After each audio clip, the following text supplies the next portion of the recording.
নেতানিয়াহুর ঘনিষ্ঠ বন্ধু ডোনাল্ড ট্রাম্প যে কোনো আন্তর্জাতিক চাপে কূটনৈতিক দ্বন্দ্বে বা সংকটে ডোনাল্ড ট্রাম্পের দ্বারস্থ হন ইসরায়েলি এই প্রধানমন্ত্রী।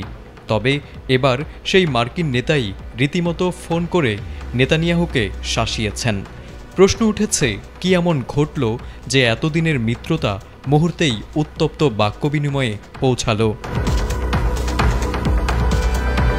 ঘটনার সূত্রপাত কাতারে হামাস নেতাদের লক্ষ্য করে ইসরায়েলের চালানো একটি বেপরোয়া বিমান হামলা থেকে। এই হামলার খবর পাওয়ার সঙ্গে সঙ্গেই ক্ষুব্ধ প্রতিক্রিয়া দেন মার্কিন প্রেসিডেন্ট ডোনাল্ড ট্রাম্প। হামলার খবর ও বিস্তারিত তথ্য মার্কিন সামরিক বাহিনীর কাছ থেকে জানার পরপরই তিনি নেতানিয়াহুকে ফোন করেন। ফোন আলাপে ট্রাম্প স্পষ্ট ভাষায় বলেন, এই হামলা করে নেতানিয়াহু নির্বুদ্ধিতার পরিচয় দিয়েছেন।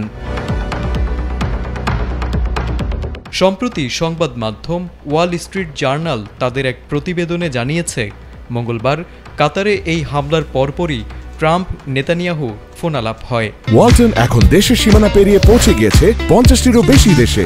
ওয়ালটন, ঘরে ঘরে বিশ্বজুড়ে। ফোনে নেতানিয়াহু দাবি করেন, সুযোগ ছিল খুবই অল্প সময়ের জন্য, তাই দ্রুত হামলা চালানো হয়েছে। তবে একথায় সন্তুষ্ট হননি ট্রাম্প। এরপর আবারও ফোনে কথা হয় দুই নেতার। সেখানে ট্রাম্প সোজাসুজি জানতে চান এই হামলার ফলাফল কি। নেতানিয়াহু তখন জানিয়ে দেন তিনি কিছুই জানেন না। আর এই উত্তরেই ক্ষেপে যান ডোনাল্ড ট্রাম্প।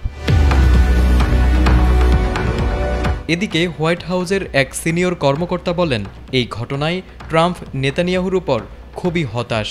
কারণ এমন একটা সময় যখন যুক্তরাষ্ট্র মধ্যপ্রাচ্যে কৌশলগত ভারসাম্য রাখার চেষ্টা করছে, তখন ইসরায়েলের এই আচরণ মার্কিন স্বার্থকে হুমকির মুখে ফেলেছে। কাতারে হামলা করে নেতানিয়াহু শুধু বন্ধুত্বকেই প্রশ্নবিদ্ধ করেননি, বরং আমেরিকার কৌশলগত অবস্থানও ঝুঁকিতে ফেলেছেন। বিশ্লেষকরা বলছেন, ঘটনা যেভাবে গড়াচ্ছে তাতে বোঝা যাচ্ছে এবার সত্যি ইসরায়েল ও যুক্তরাষ্ট্রের মধ্যে কূটনৈতিক সম্পর্কের সূক্ষ্ম সুতোয় টান পড়েছে।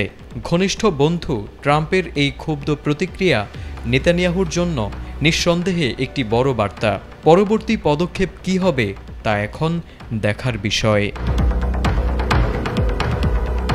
তারেক আজিজ, এটিএন বাংলা।